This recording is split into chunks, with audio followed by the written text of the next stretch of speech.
السلام علیکم Pakistan, welcome to مقدمہ عوام کا ملیہ ہاشمی کے ساتھ۔ ناظرین، پاکستانی عوام کا سب سے بڑا اس وقت جو مقدمہ ہے، ایک طرف تو obviously بنیادی انسانی حقوق کی پامالی ہم دیکھتے ہیں، دوسری جانب مہنگائی کا جو ایک بہت بڑا طوفان ہے جو پاکستانی عوام کے میں نہیں سمجھتی کہ شاید ہی کوئی ایسا گھر ہو کہ جو اس کی لپیٹ میں نہ آیا ہو۔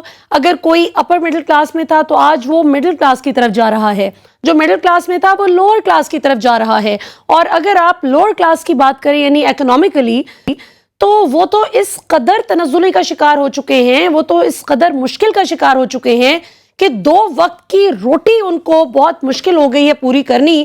لیکن کیا کیجئے کہ ہماری سیاسی جماعتیں آپس میں گتھم گتھا ہیں، اور حکومت کا بھی اس وقت سارے کا سارا فوکس یہ ہے کہ ہم سیاسی طور پر جتنا بہترین طریقے سے انتقام لے سکتے ہیں وہ لے لیں، اس میں کہیں کوئی کمی بیشی کوئی کسر نہ رہ جائے، باقی ٹھیک ہے عوام کی دیکھی جائے گی، عوام مرتی ہے تو مرے، کیا فرق پڑتا ہے۔ ابھی اگر آپ کو کچھ اعداد و شمار بتائیں تو وہ ہوش ربا ہیں۔ پاکستان کی 76 سالہ تاریخ میں آج مہنگائی اپنی بلند ترین سطح پر ہے، 38% آج انفلیشن ریٹ ہے۔ شہری علاقوں میں مہنگائی کا جو اس کی شرح اگر آپ اس کی پرسنٹیج دیکھیں تو وہ 35.1% ریکارڈ کی گئی ہے، جبکہ دیہی علاقوں میں یہی مہنگائی 42.2% کی اپنی بلند ترین سطح پر ہے۔ سملرلی اگر آپ کھانے پینے کی اشیاء میں دیکھیں تو 48.6% اضافہ ہو گیا ہے اشیاء خرد و نوش کی قیمتوں میں۔ ٹرانسپورٹ کے کرائے، یعنی یہ تو وہ چیز ہے کہ جو عام آدمی جو اپنی گاڑی افورڈ نہیں کر سکتا، جو پبلک ٹرانسپورٹ پر سفر کرتا ہے، آج اس کی زندگی بھی اجیرن ہو گئی ہے، کیونکہ ٹرانسپورٹ کے کرایوں میں بھی 53% سے زائد اضافہ ریکارڈ کیا گیا ہے۔ پی آئی اے کا جی اس سال 2023 کے پہلے 3 مہینوں میں میں ایک سٹوری پڑھ رہی تھی ایکسپریس ٹریبیون پر، وہ انہوں نے بڑا تفصیل سے اس میں بیان کیا ہے، اور اس کے جب ہم نے سٹیٹس چیک کیے پی آئی اے کے عملے سے تو یہ بالکل درست ہیں کہ 38 ارب روپے کا نقصان ہوا ہے اس سال کے پہلے 3 مہینوں میں پی آئی اے میں۔ اب دلچسپ بات یہ ہے کہ اس وقت جو لوگ at the helm of affairs ہیں، جن کو اس چیز پر سب کام چھوڑ کر فوکس کرنے کی ضرورت ہے، وہ اس وقت اپنی سیاست میں مگن ہیں، اور بڑی ہی عجیب سی ڈسپیکیبل سچویشن ہے۔ ہمارے ساتھ اس وقت اسٹوڈیوز میں موجود ہیں جی ایک بہت ہی کمپیٹنٹ وکیل احسان صاحب، بہت ہمیں آپ کا جوائن کرنے کے لیے شکریہ۔ آپ ایٹ سپریم کورٹ ہیں اور آپ کسٹمز کے بھی ہیڈ رہ چکے ہیں ماضی میں۔ احسان صاحب، آپ سے گفتگو کا آغاز کرتے ہیں، پھر ہمیں دیگر مہمان بھی بعد ازاں جوائن کریں گے پروگرام میں۔ آپ اس ساری صورتحال کو کس طرح سے دیکھتے ہیں؟ اس وقت پاکستان معاشی طور پر جتنی کمزور پچ پر کھڑا ہے، اس پہ کیا عوامل آپ کو نظر آتے ہیں اور اس کا وے فارورڈ کیا نظر آتا ہے؟ ملیحہ، بہت شکریہ کہ آپ نے موقع پرووائڈ کیا، اور جو آپ کا پروگرام کا ٹائٹل ہے، میں بہت سارے ٹی وی چینلز پہ جاتا ہوں تو یہ صحیح ریفلیکٹ کرتا ہے کہ پاکستان کے عام آدمی کا مقدمہ کیا ہے۔ پاکستان کے عام آدمی کا مقدمہ جو ہے وہ بڑا واضح ہے کہ وہ 75 سال سے یہ کہہ رہا ہے پاکستان کا عام آدمی کہ مجھے بہترین گورننس دی جائے، وہ عام آدمی یہ کہہ رہا ہے کہ مجھے بہترین جسٹس سسٹم دیا جائے، وہ یہ کہہ رہا ہے کہ مجھے بیسک ہیلتھ فیسلٹیز دی جائیں، وہ یہ کہہ رہا ہے کہ مجھے ایکول اپرچونٹی ان اکنامک میٹرز دیے جائے، وہ یہ کہہ رہا ہے کہ میری ویل بینگ کو بہتر کیا جائے، وہ یہ کہہ رہا ہے کہ پاکستان کے اندر پولیٹیکل سٹیبلٹی آئے، پاکستان کے اندر اکنامک سٹیبلٹی آئے، وہ یہ کہہ رہا ہے کہ میرے بچوں کا مستقبل جو ہے وہ ٹھیک ہونا چاہیے، وہ یہ کہہ رہا ہے کہ اس ملک کے اندر جتنی ڈے بائی ڈے ڈیٹیریشن ہو رہی ہے اس ڈیٹیریشن کو کنٹرول کیا جائے،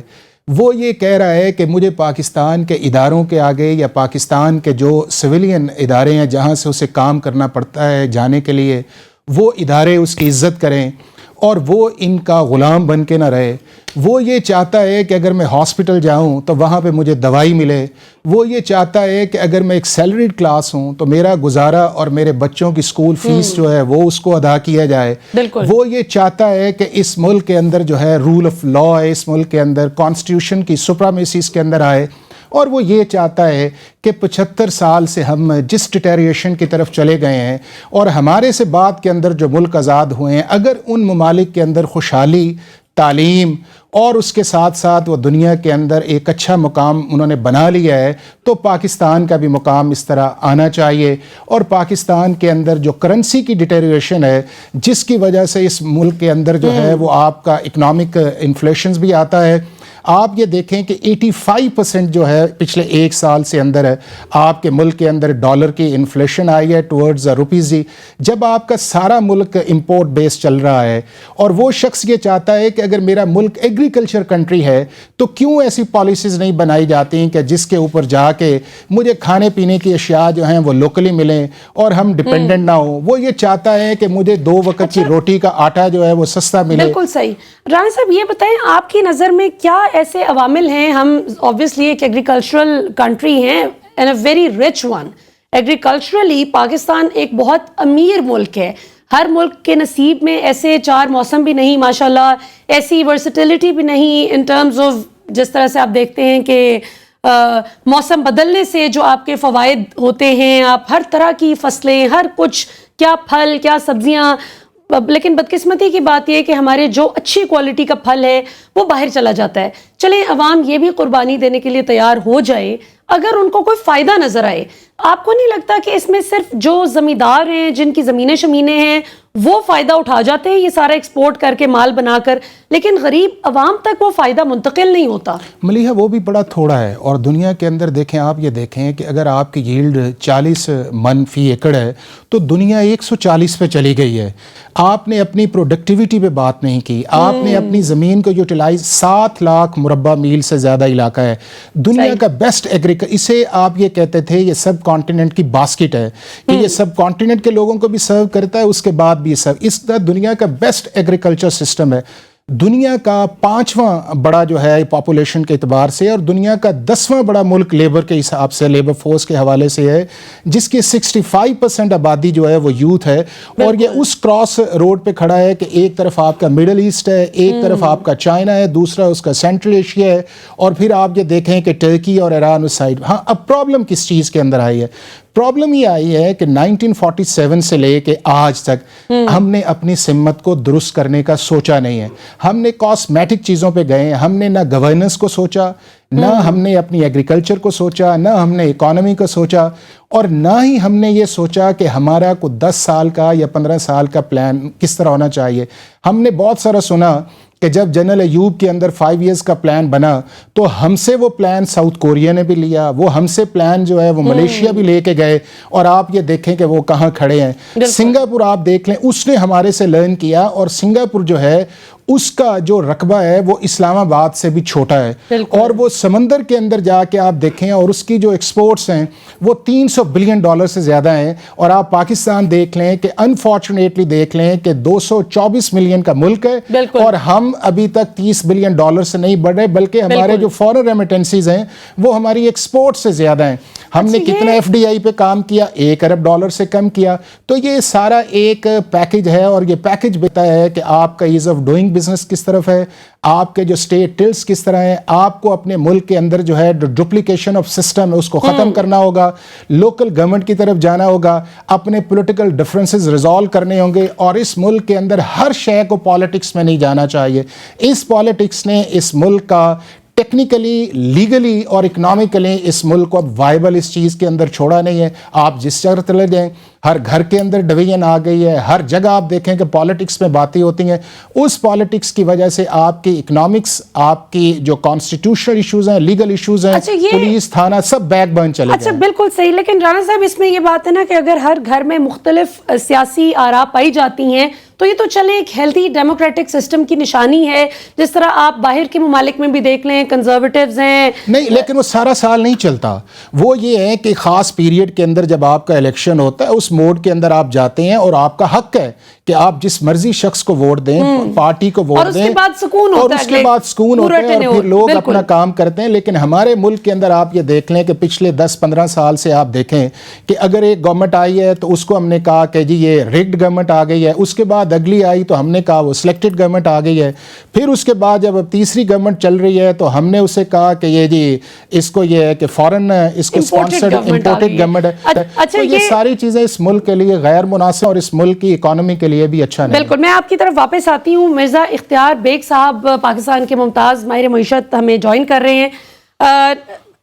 مرزا صاحب, بات ہو رہی ہے جی پاکستان میں اس وقت جو مہنگائی کی صورتحال ہے, پاکستان کی 76 سالہ تاریخ میں بلند ترین سطح پر آج مہنگائی ہے 38%, اور obviously جو غریب عوام ہے اس کے لیے 2 وقت کی روٹی پوری کرنا بہت مشکل ہو رہا ہے. ابھی آپ کے جوائن کرنے سے پہلے رانا صاحب بڑی اچھی مثال دے رہے تھے مختلف ممالک کی کہ انہوں نے کیسے ترقی کی. سنگاپور کی ہم بات کر رہے تھے, اس میں مجھے یاد آیا کہ ایک کیس سٹڈی میں نے کچھ دن پہلے بھی اپنے پروگرام میں ڈسکس کیا تھا کہ انہوں نے کیسے ترقی کی. MPH, میریٹوکریسی, پریگمیٹزم اور آنیسٹی, یہ 3 بنیادی انگریڈینٹس تھے جن کو انہوں نے اپنی گورننس کی ہنڈیا میں شامل کر کے اپنے ملک کو ترقی یافتہ بنایا. کیا کہیے گا پاکستان کی جو اس وقت بہت ہی دگرگوں معاشی صورتحال ہے اس کو کس طرح سے ٹھیک کیا جا سکتا ہے؟ کیا عوامل ہیں جن پر قابو پانے کی ضرورت ہے؟ جی دیکھیں, پہلی چیز تو یہ سمجھنا ہوگا کہ ہماری اکانومی کی اسٹرینتھ کیا ہے اور ہماری اکانومی کی ویکنیسز کیا ہے. صحیح ہے نا. پہلی چیز تو یہ سمجھنا ہے ہماری جو اسٹرینتھ ہے پاکستانی اکانومی ایگریکلچر ہے اور مینوفیکچرنگ جس کو آپ صنعت ہے کہتے ہیں. یہ بابائے قوم نے ایک زرعی صنعتی پاکستان کا خواب دیکھا تھا کہ زراعت سے چیزیں پیدا کریں اور اس کو صنعت میں ویلیو ایڈیشن کے ایکسپورٹ کریں اور ڈالر کمائیں. کافی لوگوں پینے کے اشیاء میں بالخصوص گیہوں میں, شکر میں, خودنی تیل میں, مسالہ جات میں, دالوں میں, جو اپنی کھانے پینے کی اشیاء, چاول, یہ ہے پاکستان کی. ہم چلے گئے ٹریڈنگ کی طرف, ہم پاکستان اسٹیٹ بنا دیا, ہم ہر چیز امپورٹ کر کے سپلائی کر رہے ہیں, امپورٹ ہو رہی ہے ایگریکلچر واسطے. یہ تھوڑی سی آپ کی آواز میں ڈسٹورشن ہے. ناظرین یہاں پر وقت ہوا ایک شارٹ کمرشل بریک کا, بریک سے واپس آتے ہیں تو ہم مرزا صاحب کو دوبارہ سے کنیکٹنگ کال اور یہیں سے گفتگو کے سلسلے کو جوڑتے ہیں. See you after short break. Welcome back ناظرین. بات ہو رہی ہے پاکستان میں اس وقت جو بہت ہی دگرگوں معاشی صورتحال ہے, غریب آدمی کس طرح سے گزارا کرے, اسے کیا فرق پڑتا ہے کہ کس کی حکومت ہے, اس کے لیے یہ سیکنڈری ایشوز ہیں. اس کے لیے یہ 5 سال بعد تو ضرور ایک اہمیت کا حامل ایشو ہو سکتا ہے کہ اس نے کس سیاسی جماعت کو ووٹ دینا ہے, لیکن جو 5 سال اس نے الیکشن, پچھلے الیکشن سے لے کر اگلے الیکشن تک گزارنا ہے, اس میں اس کا چولہا جلا یا نہیں, وہ اپنے بچوں کی اسکول فی پے کر پایا یا نہیں, وہ بجلی کے بل دے پایا یا نہیں, کیا اس کی کمر توڑ دی مہنگائی نے, یہ اس کے مسائل ہیں جن پر بات کرنا بہت ضروری ہے. اور آج کا پروگرام اسپیسیفکلی ہم نے اس ایشو پر رکھا ہے. ہمارے ساتھ موجود ہیں پاکستان کے ممتاز ماہر قانون جناب حافظ احسان احمد کھوکھر صاحب, اور ساتھ ہمارے ساتھ فون لائن پر ہمیں جوائن کر رہے ہیں مرزا اختیار بیگ صاحب. بریک سے پہلے مرزا صاحب نے گفتگو شروع کی تھی تو تھوڑی سی ڈسٹورشن تھی. مرزا صاحب واپس آپ کی طرف آتے ہیں, آپ اپنا کامنٹ کمپلیٹ کر لیجئے. آپ سے معاشی مسائل کے حل کے حوالے سے میں پوچھ رہی تھی کہ اس کا کیا حل ہے اس گرداب سے نکلنے کا؟ دے رہا تھا کہ ہمیں اپنے ملک کی اسٹرینتھ اور ویکنیس پتہ ہونی چاہیے. ہماری معیشت کی جو اسٹرینتھ ہے وہ زراعت ہے اور صنعت ہے, اور یہی بابا قوم نے ایک زرعی صنعتی پاکستان کا خواب دیکھا تھا. ہم نے ان دونوں چیزوں کو چھوڑ کے ہم نے پاکستان کو ٹریڈنگ اسٹیٹ بنا دیا, یعنی سروس سیکٹر امپورٹ کر کے اور سپلائی کرتے چلے جا رہے ہیں. 80 ارب ڈالر کی امپورٹ کر لیے جبکہ ہماری ایکسپورٹ 30 ارب ڈالر بھی نہیں ہے. لہٰذا یہاں پہ غلطی ہوئی ہے ہماری کہ ہم نے کھانے پینے کی اشیاء جو ہم خود کفیل تھے, بلکہ ہم ایکسپورٹ کرتے تھے, ہم گندم ایکسپورٹ کرتے تھے, ہم شوگر ایکسپورٹ کرتے تھے, ہم چاول ایکسپورٹ کرتے تھے, دالیں, یہ سب چیزیں آج امپورٹ کر رہے ہیں. اب آپ کیا سمجھیے ہیں کہ یہ 300 روپے کے ڈالر میں یہ امپورٹ کر کے یہ اشیاء آپ سستی غریب کو دے سکیں گے؟ بالکل نہیں دے سکیں گے. ایک تو روپے کی قیمت آپ نے 300 روپے پہ پہنچا دی ہے, اور پھر یہ امپورٹ کر رہی ہیں چیزیں جو مقام حاصل کرتے تھے اور ہم اس میں خود کفیل تھے. تو پہلی تو غلطی یہ ہوئی ہے. بالکل صحیح. اچھا دوسرا, ابھی میں حافظ احسان صاحب کی طرف آتی ہوں. حافظ صاحب, آپ کو نہیں لگتا کہ یہ جو پولیٹیکل انسٹیبلٹی ہے یہ بھی ایک بہت بڑا فیکٹر ہے اس وقت معاشی انسرٹینٹی اور انسٹیبلٹی کا. فورن ڈائریکٹ انویسٹمنٹ کہاں سے آئے جب ان کو پتہ ہی نہیں کہ یہ جو حکومت چل رہی ہے کیا ان کی وضع کردہ اکنامک پالیسیز چلیں گی یا مہینے بعد کیا ہو جائے گا, الیکشن کب ہوں گے, اپنی معینہ مدت تک ہوں گے بھی یا نہیں. تو آپ کو کیا لگتا ہے کہ اگر الیکشن ہو جائے تو اکتوبر میں جس طرح بات کی جاتی ہے تو اس سے شاید اس مسئلے کا حل نکل سکتا ہے؟ میں اس سے پہلے ایک طرف آؤں گا کہ وہ یہ ہے کہ 60s کے اندر جب پاکستان ایک مینوفیکچرنگ کنٹری کے طور پہ جانا جاتا تھا تو دو چیزیں بڑی امپورٹنٹ ہیں تاکہ لوگوں کو پتہ چلے کہ ہم اس وقت کہاں پہ تھے. ایک یہ تھا کہ جو دنیا کا پہلا آفٹر سیکنڈ ورلڈ وار ایک بائیلیٹرل انٹرنیشنل ٹریٹی ایگریمنٹ ہوا تھا فار ٹریڈ, وہ پاکستان اور جرمنی کے درمیان ہوا تھا. ان اس لیول پہ تھے کہ ہم دنیا کے ساتھ کمپیٹ کر سکتے تھے. بٹ انفارچونیٹلی جب اس سارے پروسیس کو جو ہے وہ 78 کے اندر جو ہے وہ سٹارٹ ہوا, پھر آپ کے سامنے بنگلہ دیش آیا اور پھر ہم نے جتنی چیزیں تھیں ان کو نیشنلائز کر دیا. آپ نے آٹے والی فیکٹری بھی نیشنلائز کر دی, اس کے بعد آپ نے جو ہے وہ چاول بھی کر دیا اور ہر شے آپ نے کر دی.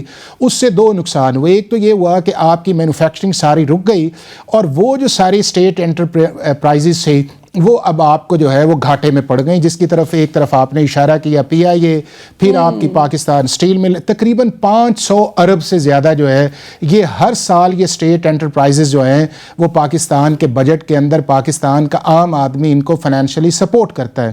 اب دوسری چیز جو اس کے اندر جو آپ نے اشارہ کیا ہے وہ بھی بڑا امپورٹنٹ ہے, وہ یہ ہے کہ صرف پولیٹیکل سٹیبلٹی جو ہے وہ کسی کنٹری کے لیے امپورٹنٹ نہیں ہے.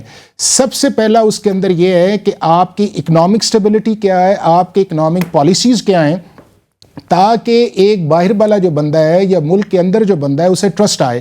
اب آپ یہ دیکھ لیں کہ میں ریسنٹلی جن ملکوں نے سکسیس سٹوریز کی ہیں اس میں چائنا ہے, انڈیا ہے, اس کے اندر آپ کا ملیشیا ہے, ٹرکی ہے. اب آپ ان کو اسٹڈی کریں تو ان کی اکانومی کو اسٹرینتھ ان کے اوورسیز نے کی ہے. وہ اوورسیز جو ہیں انہوں نے اپنا پیسہ لائے, اس کے بعد جو ان کے فورن پارٹنرز سے ان کو لے کے آئے اور پھر وہ مینوفیکچرنگ کی طرف گئے اور پھر اپنے ملک کے اندر ڈالرز بھی وہ لے کے آئے اور اپنا جو امپورٹ بل سے کم کیا. اب پاکستان کا جو ایکسپورٹ ہے وہ $30 بلین ہے اور پاکستان کا امپورٹس جو ہے وہ $65 بلین پہ پہنچا ہوا ہے, یعنی کہ 35 بلین جو ہے وہ آپ کا لاس ہے. پھر آپ یہ دیکھیں کہ پاکستان کا اس وقت جو ڈیٹ ہے وہ تقریباً جو ہے وہ 100 بلین سے اوپر چلا گیا ہے. پھر آپ یہ دیکھ لیں کہ ہمارا جو NFC کا جو ایک بنا ہوا ہے اس کے اندر 60% جو ہے جو فیڈرل گورنمنٹ کا ہم پروونسز کی طرف جاتے ہیں 18ویں ترمیم کے بعد آپ دیکھیے گا تو اس کے اندر گراؤنڈ کے اندر کہاں تک وہ پیسہ پہنچا ہے وہ بھی ایک کوسچن مارک ہے. پھر جو ایک اور امپورٹنٹ چیز ہے وہ ہے آپ کی پولیٹیکل سٹیبلٹی. اب جب آپ کے ملک کے اندر لانگ ٹرم پالیسیز بھی نہ ہو, آپ کے اندر لانگ ٹائم اکنامک سٹیبلٹی بھی نہ آئے, پولیٹیکل سٹیبلٹی بھی نہ آئے, اور پھر باہر کا بندہ جو ہے جب پاکستان کے اندر آئے تو پاکستان کے اداروں سے جب انٹریکٹ کرے تو اس کو چکر لگانے پڑے یا اس کو پیسہ دینا پڑے تو وہ کس طرح پاکستان کے اندر انویسٹمنٹ کرتا ہے, چونکہ اس کے لیے تو ٹائم امپورٹنٹ ہے. وہ ایک دفعہ آئے گا دوسری دفعہ چلے جائے گا, اور اس چیز کو ہم نے غور نہیں کیا. اگر ہم اپنے اوورسیز کو ٹیپ کر لیں, اس ملک کے اندر پالیسیز کو بہتر کریں, اپنے ڈالر کی جو ڈسپیرٹی ہے اس کو ریزنیبل لے کے آئیں. اب آپ یہ دیکھیں کہ 98 کے اندر جو تھا یہ ڈالر جو تھا تقریباً 45 پہ تھا, پھر مشرف کے دور کے اندر 54 کے اندر رہا, اور جب پیپلز پارٹی گئی تو 85 کے تھا, اور اس سے پہلے اس سے بعد جو PMLN کی گورنمنٹ آئی جو 95 پہ تھا. اب 2016-17 کے اندر یہ 95 سے اب آپ یہ دیکھیں کہ اب 300 پہ چلا گیا ہے, یعنی کہ 300% جو اس کا ہے. اور جب آپ کی ساری چیزیں آئیں تو پھر یہ سارا برس کر گیا ہے, اس کو بھی کنٹرول کرنے کی ضرورت ہے. حافظ احسان صاحب, ہمیں شعیب شاہین صاحب بھی جوائن کر رہے ہیں جی, پاکستان کے ممتاز ماہر قانون بھی ہیں اور آپ اسلام آباد ہائی کورٹ بار کے سابق صدر بھی ہیں. شعیب شاہین صاحب, ہمیں جوائن کرنے کے لیے بہت بہت شکریہ.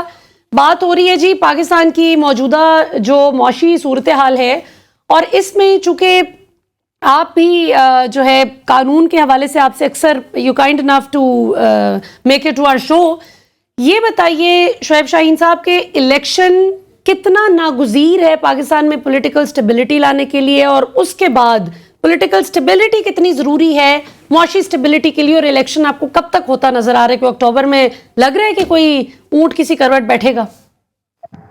دیکھیں, الیکشن اس لیے ضروری ہیں کہ ایک سٹرانگ گورنمنٹ جب تک نہیں آئے گی لوگوں کا ٹرسٹ نہیں ہوگا, لوگ اپنی حکومت اس کو سمجھیں گے نہیں. یہ جو چو چو کا مربع بیٹھا ہوا ہے ان کو تو وہ اپنی حکومت نہیں سمجھتے. اور 2 بڑے صوبوں میں مور دین 2/3 کے میجورٹی والے صوبوں میں ان میں آج انٹرم سیٹ اپ بیٹھے ہوئے ہیں جو کہ الیکٹڈ نہیں ہیں. تو وہ عوام تو ان کے اوپر ٹرسٹ ہی نہیں کرتی. تو جب جن پہ وہ عوام ٹرسٹ نہ کرے، جب تک فری اینڈ فیئر الیکشن نہیں کرائیں گے، عوام اس کو اپنی حکومت نہیں سمجھے گی. جب تک عوام کا ٹرسٹ نہیں ہوگا آپ آگے چل ہی نہیں سکتے. نمبر 2، پولیٹیکل سٹیبلٹی کی سخت ضرورت ہے. جب تک اداروں کے اور پولیٹیکل لیڈرز کے درمیان ایک اعتماد کی فضا نہیں پیدا ہوگی، جب تک سویلین سپریمیسی کا کانسیپٹ سامنے نہیں آئے گا، پولیٹیکل سٹیبلٹی کے بغیر اکنامک سٹیبلٹی ممکن ہی نہیں ہے. اس لیے کہ مجھے یہ بتائیں کہ جس ملک میں امن و امان کا مسئلہ ہوگا، لا اینڈ آرڈر کا سچویشن کا مسئلہ ہوگا، آپ اس کو کیسے آپ صرف اکنامک سٹیبلٹی کے لیے ایک مشاورت کر کے ایک پالیسی بنا دیں تو کون پیسے لے کر کے آپ کے پاس انویسٹمنٹ کے لیے آئے گا؟ پھر آپ دیکھیں نظام انصاف پہ جب تک لوگوں کا ٹرسٹ نہیں ہوگا کہ ہمارے درمیان کوئی ڈسپیوٹ ہوگا تو عدلیہ ادارے پولیس ہمارے ساتھ انصاف کرے گی. جب تک وہ ٹرسٹ نہیں ڈیولپ ہوگا تو سرمایہ کار اپنا سرمایہ لے کے آپ کے پاس نہیں آئے گا. اور ہماری ریڑھ کی ہڈی ہے اوورسیز کا موجودہ حکومت پہ ٹرسٹ نہیں ہے، یہاں ہیومن رائٹس وائلیشن ہے، یہاں کے لوگوں کے اوپر ان کا اعتماد نہیں ہے، اس لیے وہ اپنا پیسہ یہاں سے لے کے تو جا رہے ہیں لیکن لا کے نہیں آ رہے. تو جس کی وجہ سے آج جو کچھ ہم بھگت رہے ہیں وہ سب کچھ آپ کے سامنے ہے. اور پھر کنسسٹنسی آف پالیسیز تبھی ہو سکتی ہے، اور اکنامک سٹیبلٹی کے لیے کنسسٹنس آف پالیسی ضروری ہے، اور وہ تبھی ہوگی کہ جب آپ کا سیاسی نظام ٹھیک ہوگا، جب آپ کی پولیٹیکل سٹیبلٹی ہوگی، جب قوم اور عوام اور لوگ اپنے ہاتھ میں سمجھیں گے کہ ہمارے ووٹ کے ذریعے چینج آ سکتی ہے اور ہم نے ہی اپنا منتخب نمائندہ لے کے بھیجنا ہے، اور وہاں جبر ظلم زیادتی نہیں ہوگی، بنیادی انسانی حقوق معطل نہیں ہوں گے، اور اس طرح سے پریس کانفرنسز نہیں کرائی جائیں گی. زور زبردستی سے عدالت اگر آپ کو رہائی دیتی ہے تو عدلیہ کا احترام کیا جائے گا، قانون کی حکمرانی ہوگی، آئین کی پاسداری اور آئین کی سپریمیسی ہوگی، تو تب یہ خوشحال قومیں ہوا کرتی ہیں اور معاشرے خوشحال ہوا کرتے ہیں، اور عوام کا، پبلک کا اور جو ٹرسٹ ہے وہ ریبلڈ ہوگا. بالکل ٹھیک کے اوپر پیدا ہوتا ہے، جس کے ذریعے ہم ملک کی خوشحالی کی طرف، ملک کی اسٹیبلٹی کی طرف، اکنامک سٹیبلٹی کی طرف بڑھ سکیں گے. بالکل صحیح. اچھا شعیب شاہین صاحب، میں آپ کی طرف واپس بھی آؤں گی. اختیار بیگ صاحب، آپ نے شعیب شاہین صاحب کی بھی گفتگو سنی اور حافظ احسان صاحب کی بھی گفتگو سنی. سی پیک ایک بہت ہی امپورٹنٹ پروجیکٹ ہے جس پہ بھی بہت عرصے سے ہمیں کوئی اپڈیٹ نہیں مل رہی کہ کون سے فیز میں، سیکنڈ فیز میں داخل ہونے کا پتہ چلا تھا، اس کے بعد سے کوئی خبر نہیں ہے کہ سی پیک کہاں تک پہنچا. تو آپ بطور ماہر معیشت کیا سمجھتے ہیں کہ پاکستان کی معیشت کو بہتر کرنے کے لیے سی پیک کا کیا کردار ہے؟ اور دوسری بات یہ کہ سینیٹر مشاہد حسین سید صاحب ہمارے پروگرام میں جب بھی آتے ہیں وہ ضرور اس بات کی جانب نشاندہی اس کی کرتے ہیں کہ این او سیز کا اتنا بڑا انبار ہے کہ اگر کسی نے سی پیک میں انویسٹ بھی کرنا ہے، کوئی چھوٹا موٹا کام بھی کرنا ہے، تو 35 سے 40 اس کو این او سیز لینے پڑتے ہیں غریب کو. تو یہ فرمائیے گا کہ اس کا کوئی آسان طریقہ، کوئی one window operation sort of solution کس طرح سے نکالا جا سکتا ہے؟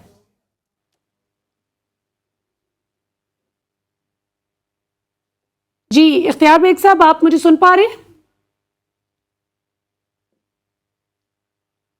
پروبلی ان کی تھوڑا سا آواز کا مسئلہ ہے. حافظ صاحب، آپ ہی کی طرف میں یہ لے کر آتی ہوں، چونکہ آپ ماہر قانون بھی ہیں اور آپ قانونی معاملات کو بہت سمجھتے ہیں، اور چونکہ آپ مختلف حکومتوں کے ساتھ بھی سرو کر چکے ہیں، کسٹمز کو ہیڈ کرنا کوئی آسان بات نہیں. اس میں تقریباً ہر طرح کی جو 2 نمبری ہمارے سسٹم میں موجود ہے وہ انسان پکڑ پاتا ہے جس عہدے پر آپ رہے.